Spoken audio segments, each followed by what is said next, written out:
Assalamualaikum warahmatullahi wabarakatuh. Sobat kreatif yang budiman, salam jumpa lagi dengan Sabar Waspandi di channel Guru Kreatif. Kali ini kita akan bahas tentang apakah tekanan itu, kapan tekanan naik atau turun. Simak video ini untuk mengetahui lebih lanjut. Ingat, belajar IPA bukan sekedar menghafal. Untuk kegiatan ini kita memerlukan 2 buah plastisin dan 2 keping uang logam atau koin 500-an rupiah.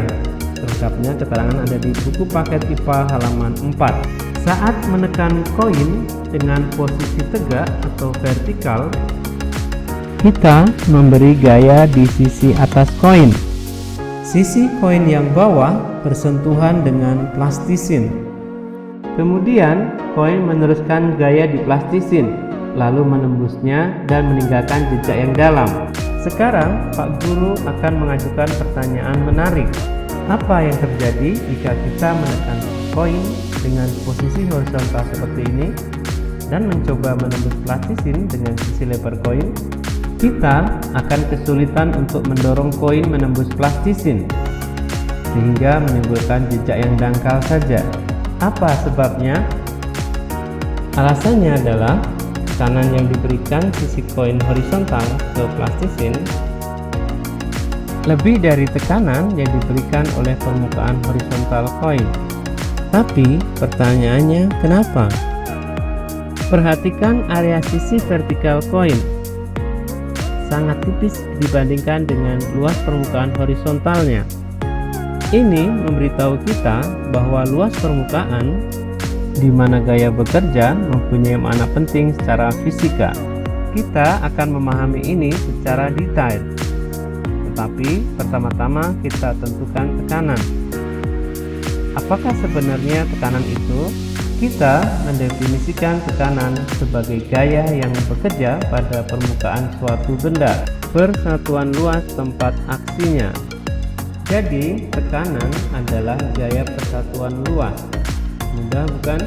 Gaya kerja persatuan luas. Itulah tekanan.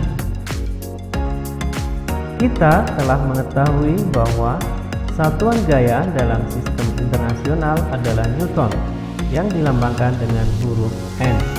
Dan luasnya bersatuan meter persegi. Jadi, satuan tekanan dalam SI adalah Newton per meter persegi. Satuan ini juga disebut Pascal yang disingkat dengan PA. Mengapa Newton per meter persegi disebut Pascal? Nama ini diberikan untuk menghormati jasa seorang ilmuwan Prancis bernama Blaise Pascal. Perhatikan kembali persamaan tekanan dengan cermat. Luas daerah apakah ini? Luas di sini merupakan penyebut dari suatu pecahan. Karena area ini tempat gaya bekerja, perubahan luasnya menjadi penting untuk kita bahas. Misalnya kita menjaga gaya tetap konstan dan saya terus meningkatkan luas area ini. Apa yang akan terjadi dengan tekanan? Akankah tekanan meningkat atau justru menurun? Gunakan logika matematika untuk menjawab ini. Jika saya memiliki pecahan dan saya menyimpan pembilangnya agar tetap konstan dan saya terus meningkatkan penyebut, lalu akankah nilai pecahannya bertambah atau berkurang? Pasti nilainya akan berkurang. Jadi tekanannya akan berkurang jika kita menambah luas area asalkan gaya konstan. Dengan pengetahuan baru yang kita temukan ini, kita kembali ke contoh yang kita lihat sebelumnya, koin dan plastisin. Jika diperhatikan, posisi vertikal koin memiliki area yang sangat kecil dalam percobaan pertama dibandingkan dengan posisi koin yang horizontal pada percobaan kedua. Tekanan yang diberikan pada posisi vertikal menghasilkan kedalaman 9 mm, sedangkan pada posisi horizontal kedalamannya hanya 3 mm.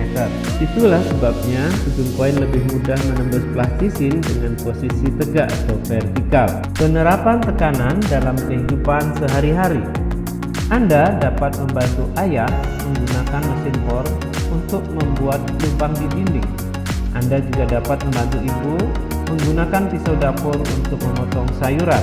Cermati area tempat gaya itu bekerja. Ujung mata bor runcing karena alasan yang sama. Anda dapat dengan mudah memotong sayuran dengan menggunakan bagian tajam pisau. Tetapi jika Anda menggunakan punggung pisau, akan sulit untuk menembusnya. Apa alasan kejadian ini? Sekilas, kedua sisi pisau itu mungkin terlihat sama bagi kita. Mari kita lihat. Meskipun tidak mencolok, namun bagian ini berbeda. Anda dapat dengan mudah memotong sayuran dengan menggunakan tepi mata pisau atau cutting edge, tapi akan sulit menggunakan bagian punggung pisau atau spine. Jika Anda melihatnya dengan cermat, sisi A dan sisi B, tepi A mata pisau berbentuk segitiga kecil dengan ujung luar yang runcing. Tepi B punggung pisau tidak memiliki ujung yang runcing. Jadi, jika Anda memotong sayuran dengan ujung runcing, area kontak antara sayuran dan pisau sangat kecil. Oleh karena itu, lebih banyak tekanan diberikan pada sayuran. Anda mudah memotong sayuran dengan tepi mata pisau. Ini tentang bagaimana tekanan tinggi berguna bagi kita dalam beberapa kasus. Namun, tidak selalu demikian. Ada situasi di mana kita membutuhkan tekanan rendah. Mari kita lihat beberapa penerapan tekanan rendah dalam kehidupan sehari-hari. Petani menggunakan sepatu boot untuk bekerja di sawah. Alasannya sederhana. Sepatu boot mengurangi tekanan pada tanah berlumpur karena area sepatu boot yang lebih luas bersentuhan dengan lumpur. Kita bisa berjalan di tanah berlumpur tanpa kaki kita tenggelam jauh ke dalam. Dalam kasus sepatu normal, karena area kontak yang relatif lebih kecil, tekanan pada tanah lebih banyak dan itu menenggelamkan kaki kita jauh ke dalam. Pernahkah Anda bertanya-tanya, mengapa roda tank TNI berjalan di atas rel, bukan langsung di tanah? Tank tentara berukuran besar dan sangat berat. Seandainya roda berjalan di tanah berlumpur dengan roda biasa, karena area kontak yang lebih sedikit dengan tanah, tekanan di tanah akan sangat besar. Kendaraan akan terperosok. Kesimpulannya, prinsip tekanan bergantung pada dua hal, yaitu gaya dan luas area, di mana gaya itu bekerja. Untuk gaya yang tetap, jika luas membesar, maka tekanan akan turun. Sebaliknya, jika luas mengecil, maka tekanan akan naik. Bagaimana kita bisa menggunakan rumus itu untuk ujian? Kita akan melihatnya di video berikutnya. Demikian saja uraian singkat tentang apakah tekanan itu. Terima kasih atas perhatian sobat kreatif sekalian. Mohon maaf untuk kekurangannya. Jangan lupa like, komen, dan subscribe untuk memperoleh video berikutnya. Wassalamualaikum warahmatullahi wabarakatuh.